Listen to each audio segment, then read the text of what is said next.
President Trump is back in Washington, D.C. after his Middle East trip, and he started.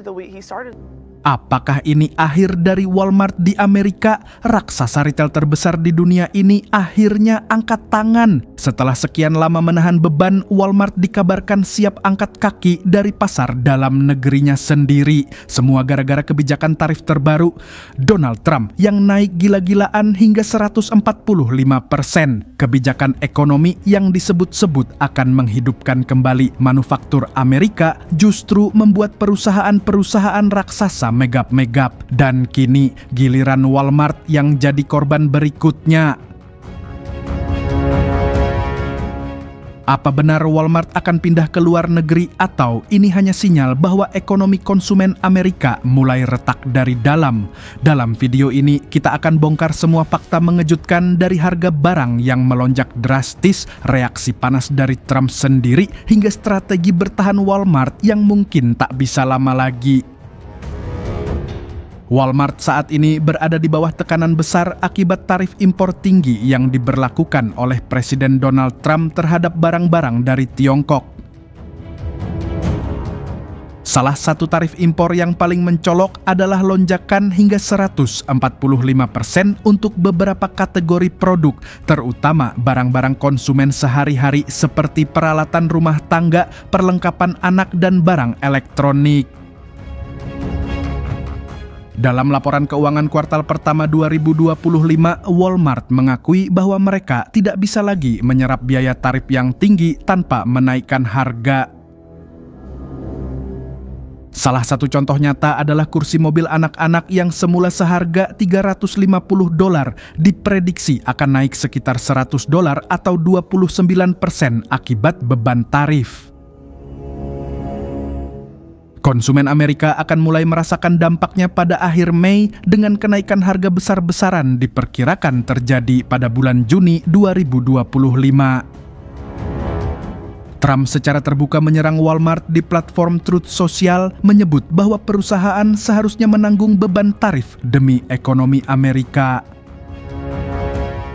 Dalam pernyataannya, Trump menuduh Walmart menggunakan tarif sebagai alasan untuk menaikkan harga dan menyarankan agar perusahaan berkorban sedikit demi negara. Tanggapan ini memicu perdebatan sengit di kalangan ekonom dan pengusaha karena kenaikan tarif biasanya memang diteruskan ke konsumen, bukan ditanggung sepenuhnya oleh perusahaan.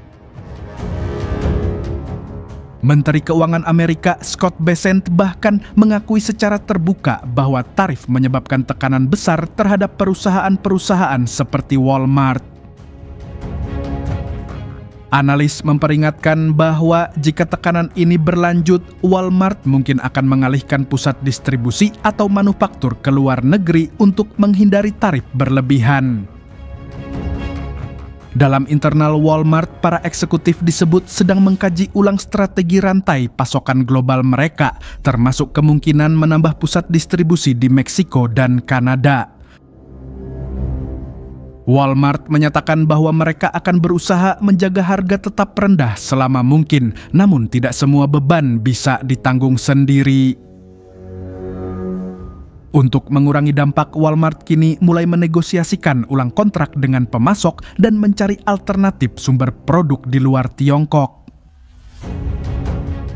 Dibandingkan Walmart, Home Depot mengambil pendekatan berbeda. Mereka mengurangi ketergantungan pada impor Tiongkok dan mendiversifikasi rantai pasokan sejak awal. Meski begitu, Home Depot juga mengakui bahwa strategi semacam ini memakan waktu dan biaya besar dan tidak semua peritel bisa melakukannya secepat itu. Harga-harga yang lebih tinggi di Walmart akan berdampak langsung pada jutaan konsumen kelas menengah dan bawah di Amerika yang bergantung pada harga murah. Survei dari University of Michigan menunjukkan bahwa 75% warga Amerika menyebut tarif sebagai penyebab utama meningkatnya ekspektasi inflasi tahun ini. Walmart menjadi simbol dari ketegangan antara kebijakan proteksionisme dan kenyataan ekonomi global saat ini. Perusahaan besar tak bisa sepenuhnya lokal dalam rantai pasokannya. Para investor pun mulai resah. Saham Walmart sempat mengalami penurunan setelah pengumuman tentang harga yang akan naik akibat tarif. Walmart menyatakan bahwa mereka tidak punya pilihan selain menaikkan harga atau mengalihkan sebagian produksi dan distribusi ke luar negeri. Jika langkah ini diambil, maka Amerika berisiko kehilangan jutaan lapangan kerja tidak langsung yang bergantung pada operasional domestik Walmart. Yang lebih mengejutkan lagi, Walmart bukan satu-satunya. Jika tren tarif tinggi berlanjut, kita mungkin akan melihat gelombang eksodus diam-diam perusahaan-perusahaan besar Amerika yang sudah tak sanggup bertahan di rumahnya sendiri. Bagaimana dengan Indonesia? Apakah masih sibuk dengan parkir gratis di Indomart? Peace.